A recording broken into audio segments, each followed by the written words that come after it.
Completely రిగ్రెటింగ్గానే ఉందమ్మా నాకు. I'm very sorry. నాకు ఇప్పటికి కూడా అర్థం కాదు నేను ఎలా మాట్లాడాను ఆ 2 పదాలు అసలు. నేను బయట బూతులేం మాట్లాడనంటే మాట్లాడతానండి. మనందరం మాట్లాడతామండి. అర్థం పర్థం లేని మాటలు మాట్లాడుకుంటాం. కానీ ఒక వేదిక, ఒక పద్ధతి జనరేషన్స్కి మనమే చెప్పాలి కాబట్టి, మన పిల్లలకి చెప్పాలి కాబట్టి. ఆవిడ సరే అండి పెట్టేసేయండి అయిపోయింది. నేను ఇచ్చేసాను అప్పటికే. నేను పంపించేశానమ్మా అప్పుడే. ఎందుకంటే వాళ్ళందరూ నాకు తెలుసు నన్ను అన్నా అని పిలుస్తారు. ఒక్క మాట నన్ను అడిగుంటే, ఒక్క మాట నేనేమన్నా మిస్బిహేవ్ చేశానండి ఎవరితోన్నా? ఎప్పుడన్నా మీరు ఏ ఆర్టిస్ట్ అయినా సరే ఇప్పటికీ భూమిక గారితో చేస్తాను మేడం అని పిలుస్తా, లయమ్మ అంట. రంభ గారితో చేశాను, సంగవి గారితో చేశాను, పెద్ద పెద్ద ఆర్టిస్టులతో చేశాను. ఇంత చిన్న మిస్బిహేవ్ చేయలేదు, చెయ్యను కూడా. ఎందుకంటే ఏదో ఒక రోజు ఇది మనకి గుదిబండై కూర్చుంటుంది. అందుకని నా పరిధి నేను ఎప్పుడు కూడా అసలు అమ్మాయిలతో దగ్గర కూడా ఎవరైనా కనపడ్డా కానీ యాటిట్యూడ్ అనుకుంటారు. ఎందుకంటే దూరంగా ఉంటా. ఏమో ఏ దరిద్రం ఎలా మనం నెత్తికెక్కించుకోవాల్సి వస్తుందో, వాళ్ళు ఎక్కడ అబాస్ పాలవుతారో పిల్లల్ని. అది నా క్యారెక్టర్. నేను నా క్యారెక్టర్ని చెప్పుకొని మనం హైలైట్ అవ్వాలనే ఉద్దేశం నాకు లేదు. జరిగిన తప్పుని నేను ఎక్స్ప్లెనేషన్ ఇవ్వాల్సిన బాధ్యత నా మీద ఉంది మీ అందరి దగ్గరికి వచ్చి. అలాగే చూస్తున్న వాళ్ళ ప్రేక్షకులకు కూడా చెప్పాల్సింది.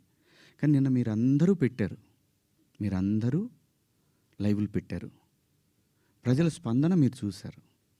అంతమాత్రం చేత నాకు సపోర్ట్ ఉంది నేను చెప్పట్లేదు. ఉన్నా సరే నేను మాట్లాడిన తప్పు ఇది చాలా దూరం క్యారీ ఫార్వర్డ్ చేస్తాం.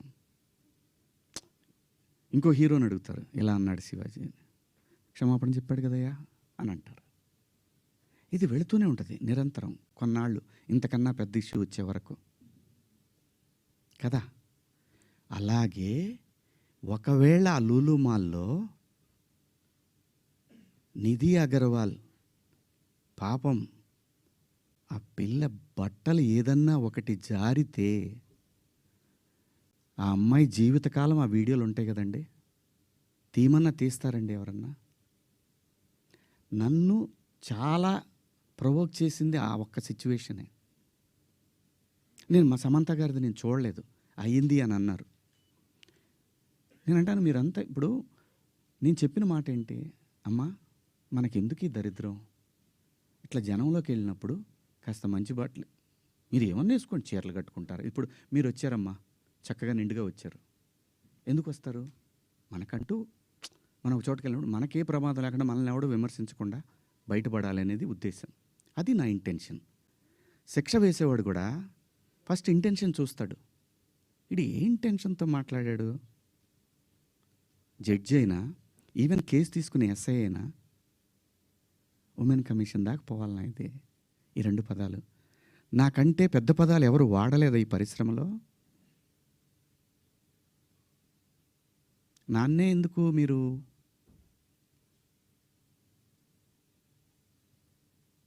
ఎందుకు నేనేం చేశాను? అమరావతి రైతులు ఆడవాళ్ళ మీద బూటు కాలేసి తొక్కినప్పుడు నేను మాట్లాడా, నేను నిలబడ్డా, ఎన్నో సందర్భాల్లో నిలబడ్డా. జంజీ కోసం ఫైట్ చేశాను నేను. రాబోయే తరాలైరా ఇవన్నీ, మీరు తినేస్తారేంట్రా అని అడిగాను నాయకుల్ని.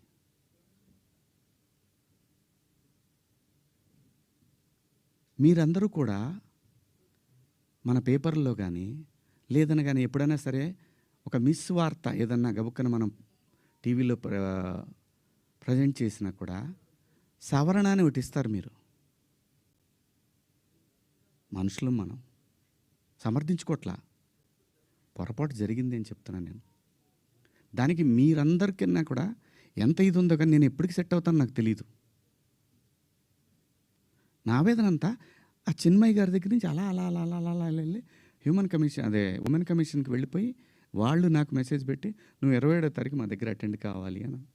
అమ్మ నేను ఆల్రెడీ క్షమాపణ చెప్పాను, వన్స్ మేము రిలీజ్ చేసిన తర్వాత రావాలి. వెళ్తా, చట్టాన్ని గౌరవించాలి, ఖచ్చితంగా వెళ్తా. వెళ్ళి ఒక అపాలజీ లెటర్ ఇస్తా, నాకేం ప్రాబ్లం లేదు, నేనేం సిగ్గుపడను. నేను తప్పు చేసినప్పుడు క్షమాపణ చెప్పడంలో తప్పేముంది? ఏమీ తప్పులేదు.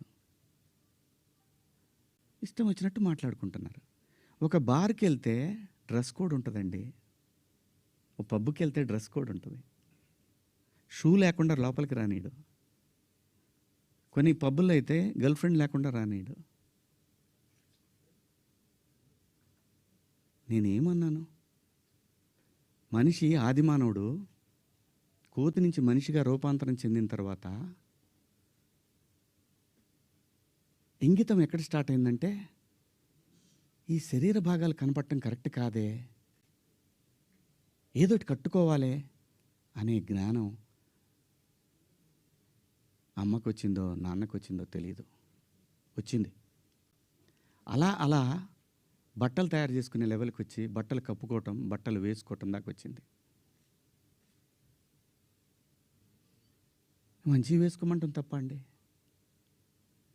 కాదు, ఇదేం సిస్టము, ఆ సిస్టమ్కే పోతామన్నోళ్ళు పోవచ్చు, ఎవరూ తప్పేం లేదు. ఎవరిష్టాలు వాళ్ళయి, ఎవరిష్టాలు వాళ్ళయి. ఇక్కడ నాకు కాన్స్టిట్యూషన్లోని సెక్షన్స్ గురించి చెప్తా. ఈ సెక్షన్ ప్రకారం మహిళల్ని అని చెప్పి టీఎఫ్ఐ ఉమెన్ వింగ్